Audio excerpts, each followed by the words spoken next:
तो सभी भाइयों और बहनों को मेरी तरफ से जय श्री राम। उम्मीद करता हूँ सभी लोग एकदम बढ़िया हो गए और वेल आगे भी बढ़िया ही रहना। सो यार, जो भी मैंने चैनल आप लोगों को बताया था उस पर अभी तक 300 सब्सक्राइबर्स भी कंप्लीट नहीं हुए, जो कि देखने में मुझे काफी ज्यादा बुरा लगा। तो प्लीज यार, जो भी मुझे दिल से सपोर्ट करना चाहते हैं वो जाकर एक बार इस वाले चैनल को भी चेकआउट कर लेना। खैर चलो, अब बिना ज्यादा देरी करे अपने एपिसोड को स्टार्ट कर लेते हैं। तो वेल, एपिसोड की स्टार्टिंग होती है और हम देखते हैं यहाँ पर ट्रीको, जो कि अपने फ्रूट से फ्रांसिस पर अटैक कर देता है। लेकिन तभी हम देखते हैं यहाँ पर वो फ्रूट इवोल्व होकर धीरे धीरे उन्हीं शैडो पर्सन्स में बदलने लगते हैं, जिसे देखने के बाद यहाँ पर फ्रांसिस बोलता है, क्या ये जितने भी अजीबोगरीब पैदल वाले पर्सन हैं वो सभी इस फ्रूट से निकल रहे हैं? डैम इट, मैं घिरता जा रहा हूँ। और तभी हम देखते हैं यहाँ पर अपने फ्रांसिस को, जो कि पीछे की तरफ मुड़कर भागने का ट्राई करने लगता है। लेकिन तभी यहाँ पर चारों तरफ से वो सभी पर्सन फ्रांसिस को घेर लेते हैं, जिसके बाद अपना फ्रांसिस भी बिना ज्यादा टाइम वेस्ट करे फ्लेमिंग सोर्ड पावर को एक्टिवेट कर इन सभी पर अटैक करना स्टार्ट कर देता है। लेकिन यहाँ पर इनकी क्वांटिटी काफी ज्यादा होती है, जिसकी वजह से फ्रांसिस को इनसे लड़ने में थोड़ी बहुत प्रॉब्लमें आ रही होती हैं। लेकिन तभी उसके बाद फिर वो एक के बाद एक लगातार करते करते उन सभी पर्सन्स को मारना स्टार्ट कर देता है। अब जैसे ही यहाँ पर अपना फ्रांसिस उन सभी को मार देता है, उसकी वजह से फ्रांसिस खुद भी बहुत ज्यादा एग्जॉस्ट हो जाता है। जिसके बाद एक जगह रुककर वो बोलता है, ये अजीबोगरीब जितने भी पर्सन्स हैं वो पहले वालों से बहुत ज्यादा स्ट्रॉन्ग हैं, जिसकी वजह से मुझे इस हाई सीज वाले बैरियर को तोड़ने के लिए अपनी फुल स्ट्रेंथ का यूज करना होगा। और तो ये म्यूटेटेड ट्री कितना ज्यादा स्ट्रॉन्ग है। बट तभी हम देखते हैं यहाँ पर अचानक से वेब्स किंग बाहर आते हुए बोलता है, मास्टर, इस सेकंड म्यूटेशन का म्यूटेटेड ट्रेजर काफी ज्यादा टेराइबल है। हम अब लोग इसके बनाए इल्यूजन के अंदर हैं और यहाँ की जितनी भी पावर है वो बिल्कुल एंडलेस है। हमें कुछ भी कर अब जल्दी से जल्दी यहाँ से एस्केप करना होगा। अब इतना बोलने के बाद जैसे ही अपना फ्रांसिस पीछे की तरफ देखता है, वापस से बहुत सारे शैडो पर्सन अटैक करने के लिए आगे की तरफ बढ़ रहे होते हैं। और उन्हें देखने के बाद फ्रांसिस बोलता है, मैं भी यहाँ से बस एस्केप ही करना चाहता हूँ, लेकिन ये ऐसी हालत नहीं है जिसे मैं संभाल सकूं, क्योंकि यहाँ पर एक इंटरमीडिएट वॉर गॉड लेवल की पावर हाउस मतलब की सिस्टर ये भी यहाँ पर ट्रैप्ड हैं। और फिर हम तभी देखते हैं यहाँ पर प्रेसिडेंट को, जो कि अपने ओरा से ही दूर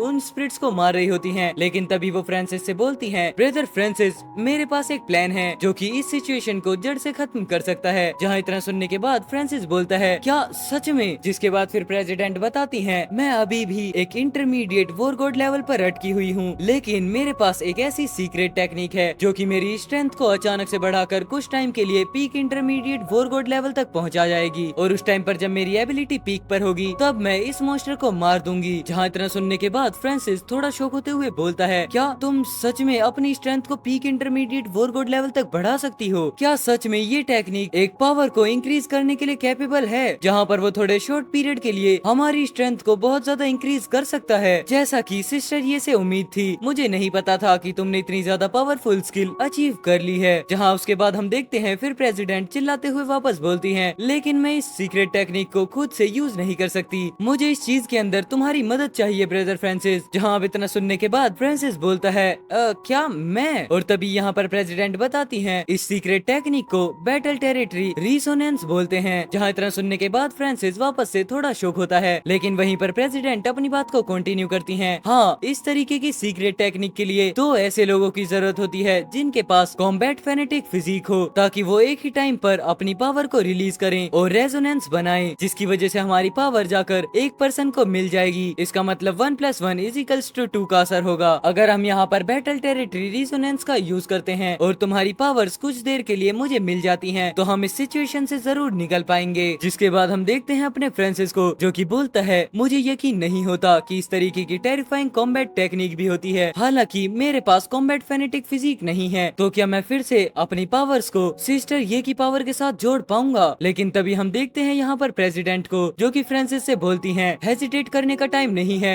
जल्दी से इसे स्टार्ट करो। और इतना बोलने के साथ ही यहाँ पर प्रेसिडेंट तो स्टार्ट कर देती हैं। लेकिन तभी यहाँ पर फ्रांसिस चिल्लाते हुए बोलता है, मेरे पास अब यहाँ पर गैम्बल करने के अलावा और कोई चॉइस नहीं है, बैटल टेरिटरी रिजोनेंस। तभी हम देखते हैं यहाँ पर अपने फ्रांसिस और प्रेसिडेंट की पावर आपस में कंबाइन होना स्टार्ट हो जाती हैं। और तभी यहाँ पर फ्रांसिस बोलता है, मेरी पावर सिस्टर ये की पावर्स के साथ जुड़ रही हैं, ये मेरी फीलिंग है। जहाँ पर हम देखते हैं प्रेसिडेंट और फ्रांसिस की पावर्स एक साथ जुड़ रही होती हैं। मेरे को बिल्कुल ऐसा लगता है कि जैसे सिस्टर ये के साथ और मेरे साथ कुछ फ्यूजन हुआ हो। बट तभी यहाँ पर प्रेसिडेंट बोलती हैं, ब्रदर फ्रांसिस, उल्टी सीधी बातें मत सोचो। लेकिन तभी यहाँ पर अपना फ्रांसिस बोलता है, मैं कोई भी इमेजिनिंग नहीं कर रहा हूँ। पर तभी प्रेसिडेंट वापस से बोलती हैं, डिस्ट्रैक्शंस छोड़ो और मुझे अपनी पावर दो, बाकी की बाकी बातें हम लोग बाहर निकलने पर कर लेंगे। जिसके बाद अपना फ्रांसिस सोचता है क्या बाकी से उसका क्या मतलब है, खैर छोड़ो, चलो इसे करते हैं। और फिर तभी हम देखते हैं यहाँ पर एक स्किल एक्टिवेट होती है, बैटल टेरिटरी रेजोनेंस, जहाँ पर इस चीज को एक्टिवेट होने के बाद ही फ्रांसिस बोलता है कितनी अमेजिंग फीलिंग है, मेरी पावर्स मेरे शरीर से पूरे तरीके से गायब हो गई हैं, लेकिन मुझे अभी भी ये फील हो रहा है कि मेरी पावर्स सिस्टर ये की पावर्स के साथ मिल गई हैं, और साथ ही साथ मैं उसकी पावर को भी यहाँ पर फील कर सकता हूँ। ये पावर्स कितनी ज्यादा मैजेस्टिक है, क्या ये पावर वो है जो की एक वॉर गॉड लेवल को अचीव करने के बाद मिलती है। एंड तभी यहाँ पर वापस से प्रेसिडेंट बोलती हैं ये है इंटरमीडिएट वॉर गॉड की पीक पावर। और इतना बोलने के साथ ही यहाँ पर प्रेसिडेंट अपनी एक स्किल का यूज करती हैं, जॉइंट फोर्सेस। तभी हम देखते हैं उनके आसपास काफी ज्यादा फायर वाला ऑरा रिलीज होने लगता है, जिसके बाद फिर प्रेसिडेंट बिना ज्यादा टाइम वेस्ट करे एक स्लैश के साथ अटैक कर देती है। और हम देखते हैं यहाँ पर ट्री वाली स्प्रिट को इस चीज से बहुत ज्यादा पेन होने लगता है, लेकिन उसके बावजूद वो यहाँ पर पलटवार करती है और अपने उस पेड़ की रूट से अटैक करने के लिए आगे बढ़ जाती है। लेकिन तभी वापस से प्रेसिडेंट एक और अटैक कर देती हैं, और इस बार हम देखते हैं वो जो ट्री बिल्डिंग के ऊपर था वो बिल्कुल बीच से कट जाता है, जिसकी वजह से इस स्प्रिट के ऊपर भी बीचों बीच एक कट लग जाता है। और तभी यहाँ पर एक बहुत बड़ा धमाका होता है जो कि अपने प्रेसिडेंट ने ही वापस से किया होता है, और उसकी वजह से पूरा आसमान वापस साफ होने लगता है। देखो ये फाइनली खत्म हो गया। एंड तभी अपना फ्रांसिस भी उठते हुए बोलता है क्या हमने सेकंड म्यूटेशन के म्यूटेटेड ट्रेजर को भी हरा दिया है। लेकिन तभी यहाँ पर फ्रांसिस की नजर वापस से उसी स्प्रिट के ऊपर पड़ती है जहाँ पर वो बोल रही होती है फाइनली ह्यूमंस यहाँ पर आए और उन्होंने मुझे डिफीट कर दिया। लेकिन तभी हम देखते हैं प्रेसिडेंट को ये स्प्रिट दिखने के बाद वो अटैक करने के लिए आगे बढ़ते हुए बोलती हैं मुझे हैरानी है कि तुम अभी तक मरी नहीं हो, हम ऐसे डेंजरस मॉन्स्टर को जिंदा नहीं छोड़ सकते। जिसके जवाब में यहाँ पर स्प्रिट बोलती है तुमने बिल्कुल ठीक कहा, मैं एक मॉन्स्टर हूँ, प्लीज मुझे मार डालो। लेकिन तभी हम देखते हैं धीरे धीरे यहाँ पर पेड़ के अंदर से मिरर्स गिरने लगते हैं, और उन्हें गिरते हुए देख फ्रांसिस बोलता है ये तो ट्री के फ्रेगमेंट्स है ना, इन फ्रेगमेंट्स के अंदर जरूर से कुछ इन्फॉर्मेशन है। जहाँ इतना बोलते हुए अपना फ्रांसिस एक मिरर को उठा लेता है और उसके अंदर उसे एक लेडी की फोटो दिखती है, जहाँ पर धीरे धीरे वो सभी कांच के टुकड़ों को इकट्ठा करता है, और यहाँ पर फिर उसे पूरी उस लेडी के बारे में इन्फॉर्मेशन मिल जाती है। और अब उन्हें पूरे तरीके से पढ़ने के बाद फ्रांसिस बोलता है क्या ये उस रात की यादों के टुकड़े हैं जब न्यान उस म्यूटेटेड ट्रेजर में बदल गई थी। और एंड वेल इतना बोलने के साथ ही यहाँ पर ये वाला चैप्टर खत्म होता है। अब बढ़ते हैं नेक्स्ट वाले एपिसोड की तरफ को। तो अब नेक्स्ट एपिसोड की स्टार्टिंग होती है और कोई यहाँ पर बोलता है स्टारफॉल एंड नाइट से पहले पूरे के पूरे प्लेनेट पर काफी ज्यादा अजीब सी घटनाएं हुई। कुछ लोग इसे दुनिया के अंत की शुरुआत कहते हैं, जहाँ पर हम देखते हैं अपनी अर्थ के ऊपर काफी सारे एस्ट्रॉइड्स गिरने के लिए तैयार होते हैं, और तभी से बात कंटिन्यू होती है। हालांकि अफवाहें तो फैलती रहती हैं, पर ज्यादा लोग इस पर ध्यान नहीं देते। यहाँ तक कि ऐसी भी अफवाहें हैं कि कुछ सिटीज रातों रात बिल्कुल खंडर बन गई थी, और न्यांग सिटी का भी यही हाल है। जिसके बाद फिर हम देखते हैं एक लेडी को जो कि चिल्लाते हुए बोल रही होती है आखिरकार मैं ये कैसे बन गई। बट तभी यहाँ पर उसे एक आवाज आती है जहाँ पर कोई बोलता है उन कमजोर जीवों को खा जाओ, जिसके बाद फिर तुम इवॉल्व होने के लिए काफी सारी पावर्स को पालोगे। जहाँ पर वो लेडी वापस से चिल्लाते हुए बोलती है नहीं मेरे कलीग्स हैं, मेरे दोस्त हैं, नहीं। बट तब तक काफी ज्यादा देर हो चुकी होती है, और हम देखते हैं यहाँ पर उस ट्री की रूट्स आसपास के सभी आदमियों को पकड़ने लगती है, जहाँ पर सभी चिल्लाते हुए भागते हैं भागो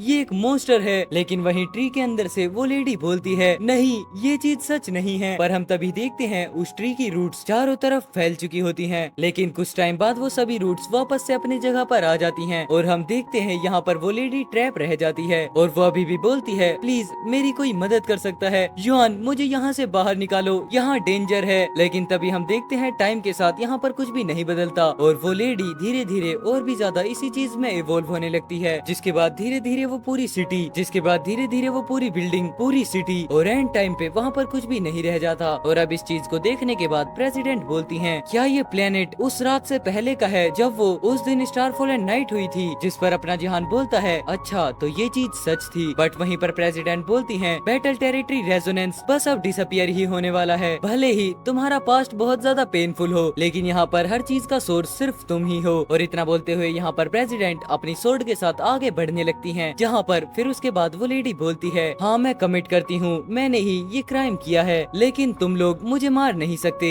मतलब कि तुम मुझे इस जगह पर नहीं मार सकते, क्योंकि यहाँ पर पहले एक स्ट्रॉन्ग आदमी भी घुसा था जो कि मुझे मारकर यहाँ से आजाद करना चाहता था, लेकिन उसके तुरंत बाद मैं फिर से जिंदा हो गई। ये जगह मुझे मोर्टल बनाती है। अब यहाँ पर इतना सुनने के बाद फ्रांसिस सोचता है क्या वापस से रिवाइव हो गई, और तभी हम देखते हैं वेब्स किंग भी बाहर निकलते हुए बोलता है, सच में बिल्कुल ऐसा ही होता है, ये इल्यूजन एक तरीके से इल्यूजन भी है और रियल भी, बिल्कुल एपी किंग के जैसा सिमिलर, क्योंकि एपी किंग ने कहा था कि ये उसके बनाए हुए रियल इल्यूजन और असली दुनिया के बराबर है। अगर हम यहाँ पर इसे मार भी दें तो ये वापस से जिंदा हो सकती है, लेकिन इस चीज का सिर्फ एक ही रास्ता है, और वो रास्ता है इसको खत्म करने के लिए उसके दिमाग के टुकड़े टुकड़े करने होंगे। बट उसके बाद यहाँ पर फिर अपना फ्रांसिस बोलता है, वो इतनी ज्यादा पावरफुल है, आखिरकार मैं उसके दिमाग के टुकड़े कैसे करूंगा। लेकिन तभी यहाँ पर अपने फ्रांसिस को ओल्ड मैन की याद आती है और वो बोलता है, अरे हाँ। और फिर उसके बाद फ्रांसिस बिल्डिंग से नीचे कूदते हुए बोलता है, लिटिल गाय जल्दी से योनशी की लोकेशन का पता लगाओ, जिस चीज पर एग्री करते हुए अपना ग्रे एग भी मान जाता है। और हम देखते हैं फ्रांसिस भी आगे बढ़ते हुए ओल्ड मैन को ढूंढने लगता है, जिसके बाद तुरंत ही वो नीचे ओल्ड मैन को ढूंढ भी लेता है। और ज्यादा टाइम वेस्ट ना करते हुए फ्रांसिस उन्हें उठाकर भागने लगता है, जहाँ पर ओल्ड मैन बोलते हैं, हे आखिरकार तुम ये क्या कर रहे हो ब्रदर फ्रांसिस, जिसके जवाब में अपना फ्रांसिस बोलता है, मिस्टर योनशी ये एक इमरजेंसी है, मैं आपको बाद में बता दूंगा। और तभी हम देखते हैं फाइनली अपना फ्रांसिस भी ओल्ड मैन को लेकर यहाँ पर पहुँच जाता है, जहाँ ओल्ड मैन किसी चीज को देखने के बाद पहले तो बहुत ज्यादा शौक होता है, लेकिन वही दूसरे ही पल वो पीछे मुड़ते हुए बोलता है, न्यान। और तभी हम देखते हैं उस स्पिरिट को जो कि न्यान होती है, मतलब अपने ओल्ड मैन की वाइफ। युआन आखिरकार तुम यहाँ पर क्यों हो, प्लीज यहाँ पर मत आना, मैं नहीं चाहती कि तुम मेरा इतना ज्यादा बदसूरत चेहरा देखो।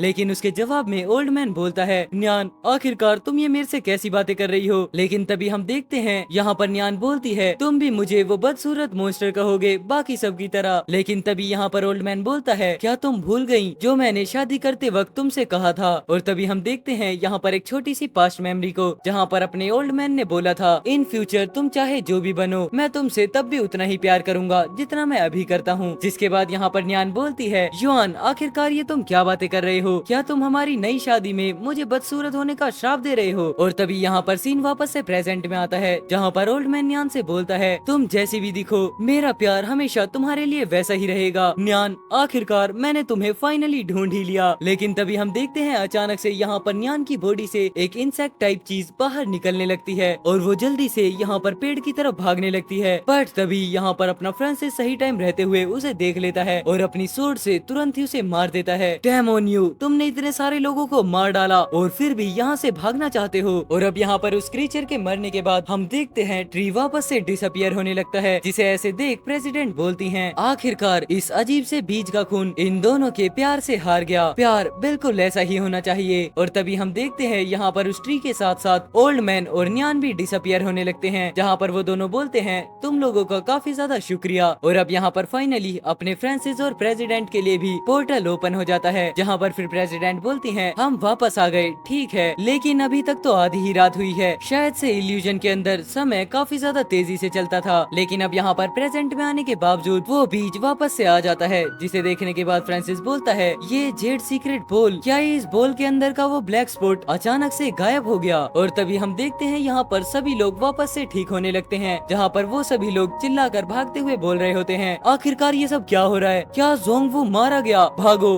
जोंग फैमिली इतनी ज्यादा पावरफुल है कि वो जल्दी ही यहाँ पर आने वाली होगी। और तभी यहाँ पर अपना सीन शिफ्ट होता है, जहाँ पर हम देखते हैं ओल्ड मैन को जो कि आसमान की तरफ देख रहे होते हैं, लेकिन तभी उनके पीछे अपना फ्रांसिस आ जाता है, मिस्टर योनशी आपको हमें इस जेड सीक्रेट बोल के बारे में नहीं बताना चाहिए। अरे मिस ये और ब्रदर फ्रांसिस तुम दोनों यहाँ पर, क्योंकि अब तुम दोनों ने इस जेड सीक्रेट बोल को प्योरीफाई कर दिया है, तो इसका मतलब ये है कि तुम लोगों को ये पता होना चाहिए कि आखिरकार ये चीज आई कहाँ से है। न्यान सिटी रातों रात खंडर बन गई और मैं बच गया। जहाँ पर हम देखते हैं एक पास्ट मेमोरी को और उस चीज को कंटिन्यू करते हुए ओल्ड मैन वापस से बोलते हैं, खंडर में कोई चीज मुझे भुला रही थी, उसके बाद जाकर मुझे ये बोल मिली और साथ ही साथ न्यान की कॉन्शियसनेस भी, जहाँ पर उसके बाद न्यान ने मुझे उस पूरे इंसिडेंट के बारे में बताया, जिसके बाद फिर मैं उस बुरे पावर को रोकने के लिए उस जेड सीक्रेट बोल को वहाँ से लेकर चला गया। जिसके बाद फिर सालों से मैं न्यान को उस दुख से आजाद कराने के लिए तरीके ढूंढता रहा, लेकिन मैं नाकाम रहा। और साथ ही साथ काफी ज्यादा सालों से इस बुरे बीज की बुरी आत्मा तेजी से मजबूत होती गई और मैं बूढ़ा हो रहा हूँ, जिसकी वजह से मेरी जिंदगी लगभग खत्म होने वाली है। एंड फिर उसके बाद मैं यहाँ पर जोंगलिंग सिटी आया और जोंग फैमिली के बुरे कामों का गवाह बना। मैं मरने से पहले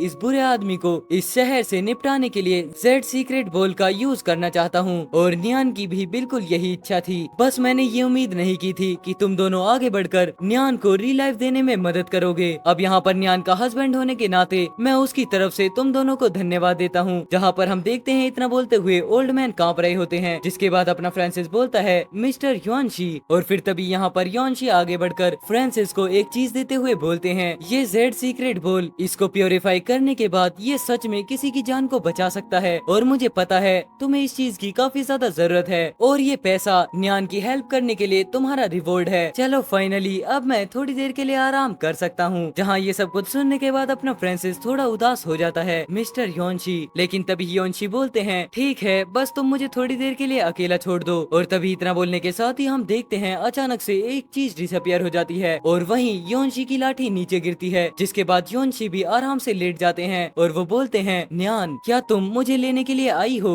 और तभी हम देखते हैं यहाँ पर वही सब क्रिस्टल्स इस जगह पर भी आने लगते हैं। और उस चीज को देखने के बाद फ्रांसिस और प्रेसिडेंट दोनों ही शॉक होते हैं। जहाँ पर फ्रांसिस खड़े होकर मन में सोचता है, अच्छे सपने देखना मिस्टर योनशी, अपने सपनों में तुम न्यान के साथ फिर से खुश हो सकते हो। और एंड वेल इतना होने के साथ ही यहाँ पर ये वाला चैप्टर भी खत्म होता है। अब नेक्स्ट एपिसोड देखने के लिए राइट वाली वीडियो पर क्लिक कर दो, बट हाँ उससे पहले 1000 लाइक का टारगेट है तो प्लीज उसे कंप्लीट कर देना।